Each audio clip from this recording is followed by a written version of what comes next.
শাওয়াল মাস যাচ্ছে, রমাদান আমরা শেষ করলাম। শাওয়াল মাসে আল্লাহ রাসূল সাল্লাল্লাহু আলাইহি ওয়াসাল্লাম 6টি রোজা রাখতেন। এখনো শাওয়াল মাসের আরো অনেকগুলো দিন আমাদের হাতে বাকি। আবু আইয়ুব আল আনসারী রাদিয়াল্লাহু তাআলা আনহু বর্ণনা করেন যে আমি আল্লাহ রাসূল সাল্লাল্লাহু আলাইহি ওয়াসাল্লামকে বলতে শুনেছি, আল্লাহ রাসূল বলেছেন, মান সামা রমাদানা সুম্মা আতবাআহু সিত্তাম মিন শাওয়ালিন কানা কাসিয়ামিদ দাহর। যে ব্যক্তি রমজানের সিয়াম পালন করলো, তারপরে শাওয়ালের 6টি রোজা রাখলো, সেজন্য সারা বছর রোজা রাখলো। তো এত বড় ফজিলতের সিয়াম যেন আমরা নষ্ট না করি। আমরা অনেকে হয়তো রাখিনি, সামনের দিনগুলোতে আমরা রাখবো, এখনো সময় আছে।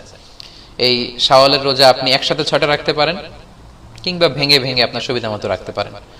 অনেক বোনদের রমাদানের কিছু রোজা ভাঙ্গা থাকে, ফলে ওনারা কি করবেন, আগে রমাদানের রোজা রাখবেন নাকি শাওয়ালের? এক্ষেত্রে বিশুদ্ধ মত হচ্ছে আগে রমাদানের রোজা রাখবেন, কারণ হাদিসের এক্সপ্রেশন হচ্ছে এমন যে রমাদানের রোজা রাখলো তারপরে শাওয়ালের 6 রোজা, সে যেন সারা বছর রোজা